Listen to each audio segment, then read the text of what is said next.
formula. So as you can see, the formula is a little bit more complicated. There's an exponent there, so it's tricky. But A is the amount of investment, which is the principal and interest combined. P is the principal, the original investment. I is the interest rate per compounding period, which is very difficult to calculate, and I will teach you how. But there's an arrow there and it says R over N. I'll explain that when we get to some examples. And N is the total number of compounding periods in the term, which is N times T, which I will show you also. It's a little bit more difficult. So I and N are the tricky ones here, because they have a mini equation to get to them. But before we do that, we are going to now, I was supposed to hide the answers here. I guess we're not playing multiple choice today. It's fine.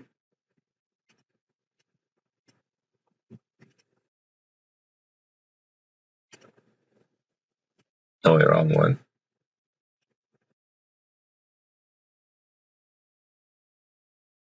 No, how do I do this? How?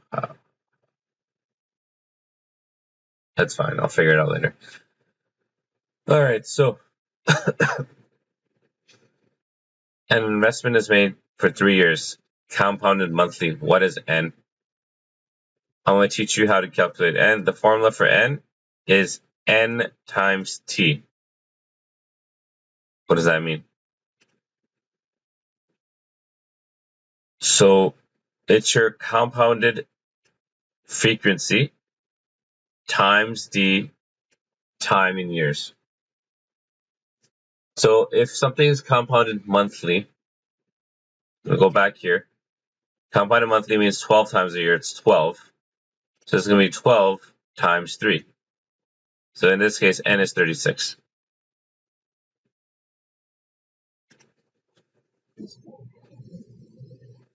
Sure, yeah, go for it.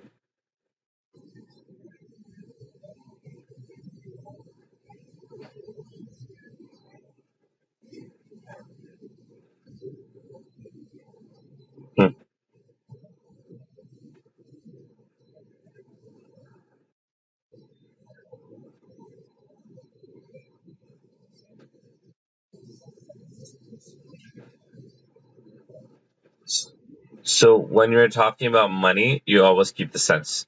So up to 2 decimal places, the final answer. Because we're always talking about dollar and cents.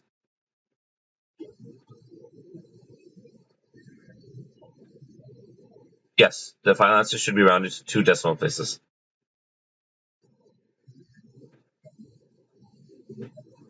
Okay, perfect.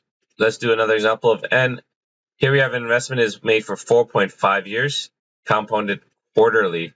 So quarterly, if you don't remember, means 4 times a year. So you do 4 times 4.5, use your calculator, you will get the answer is 18.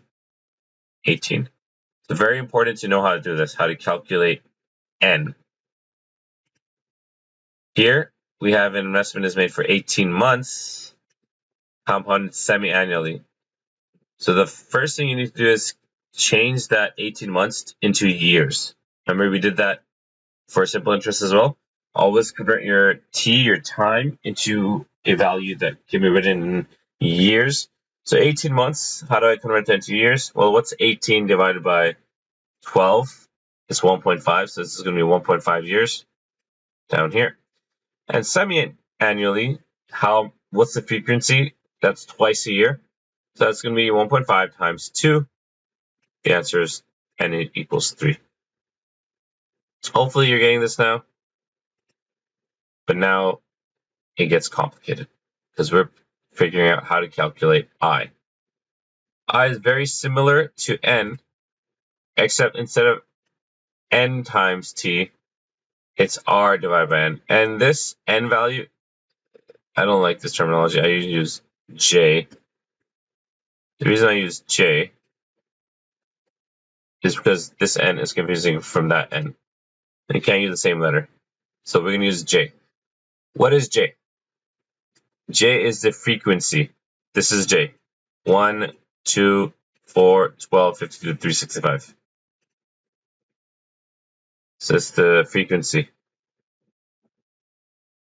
So here we have an investment earns 9% per annum compounded monthly. So what's the frequency? Frequency is monthly, which is 12. So your J value is 12. And your interest rate is 9%. But remember, interest is always written as a decimal. So interest is equal to your rate R over J, which is 0.09, which is your rate, divided by 12.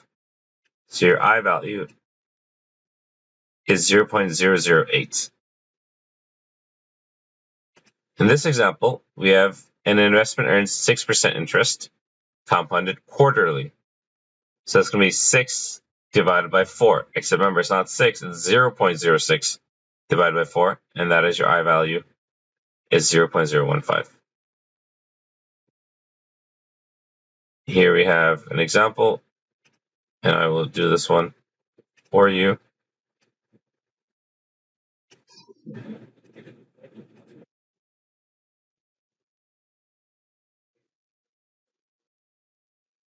How much would a $5,000 investment be worth after 3 years if it earns an interest at 6% per annum compounded weekly? So compounded weekly right away, my quote-unquote J value is going to be equal to 52. So the first thing you should do is calculate I. I is equal to your interest rate, which is 6%, which is 0.06, and you divide it by 52.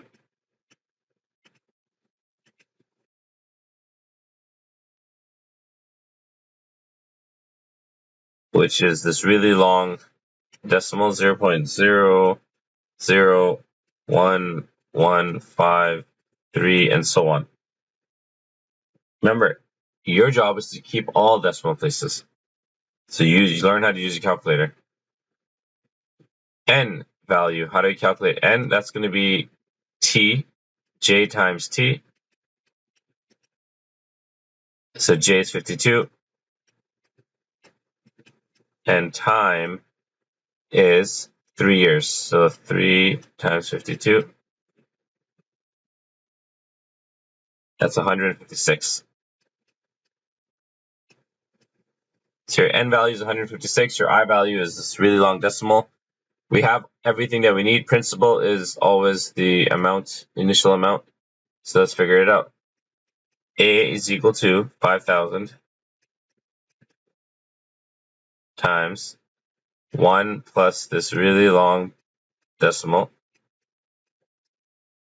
And it's longer than this. I ran out of room. So in my calculator, I'm going to keep all my decimal points.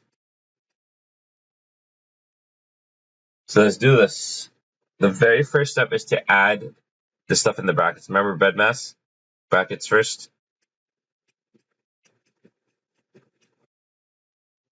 So this is going to be, let's see, 0.06 divided by 52. Oops. Plus 1 is going to be 1.001153846. That's a 4, not 9.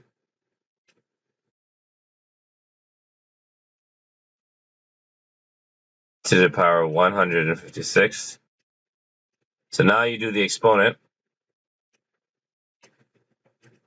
So this number to the power of 156, and that's going to give you a decimal, and then you times it by 5,000. Final answer is $5,985.47, roughly.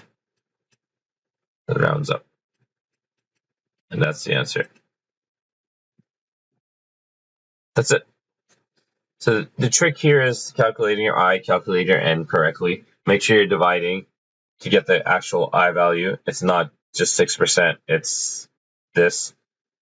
calculation, and then n value is not just 3, it's not 3 years, it's your j value, your frequency, times the amount of years. And then it's just math, then it's just BEDMAS. So here, there's a difference here. Look at the difference, $5,843.68, $5,985.47. This is a difference in rounding and not using all your decimal points. If you were to round only to 3 decimal places, let's say 1.001, and you left all the other decimal places out, the difference is over $100. See that? And that's real world money. So when you're doing real world calculations, if you're a bank teller or like a bank or whatever, and you're gonna like round, people are gonna be pissed off because it's like, where's my $100? So you can't round. This is my point. So if you were to write this as your final answer, I would mark it wrong because it's not right. It's wrong. You're cheating people. Or if you're doing your own calculations, you're cheating yourself. But yeah, that's the importance of keeping all those decimal places. Let's move on. Another example.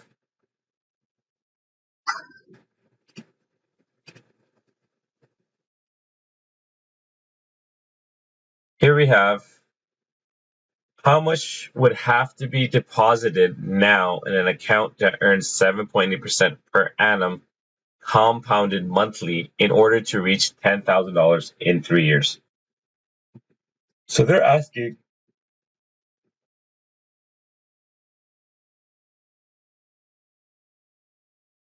how much do we have to deposit now?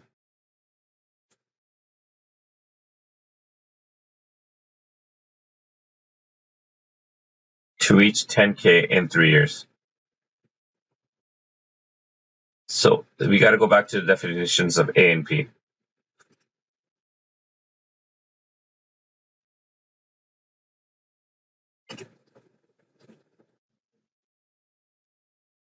I actually don't like these definitions as much, but I understand what they're saying. So A is what I like to say is A is the future amount, and P is the original investment, the principal. So A is the future amount. That kind of helps with this problem. So A is the future.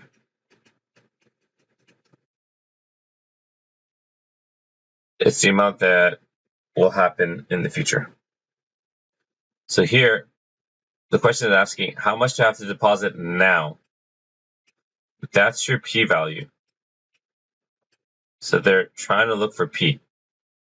Like, how much do I have to invest in this bank account or whatever that gives me 7.8% to make 10K in 3 years? So I want to have 10K. Not to make 10K, but to have 10K. So your future amount is 10,000. That's your A value. A is 10,000.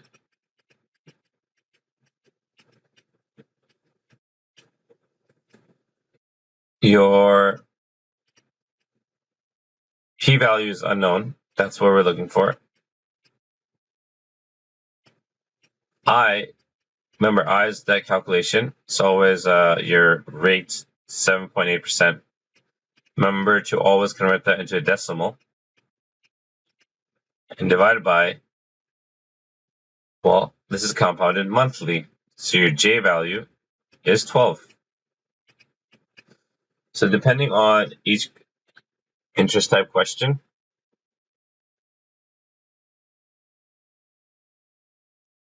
your J value can be different because of the compounding frequency. So this is my I value here, and my N value is J times T, which is 12 times 3. That's 3 years, 36. And you'll notice that I and N, it's always that same number that you're either multiplying or dividing by. In this case, it's 12 because it's monthly. Now that I have my I value, I have my N value, I'm looking for my P value, but I have my A value. So I can rearrange this equation to solve for A. Sorry, to solve for P. It's already in the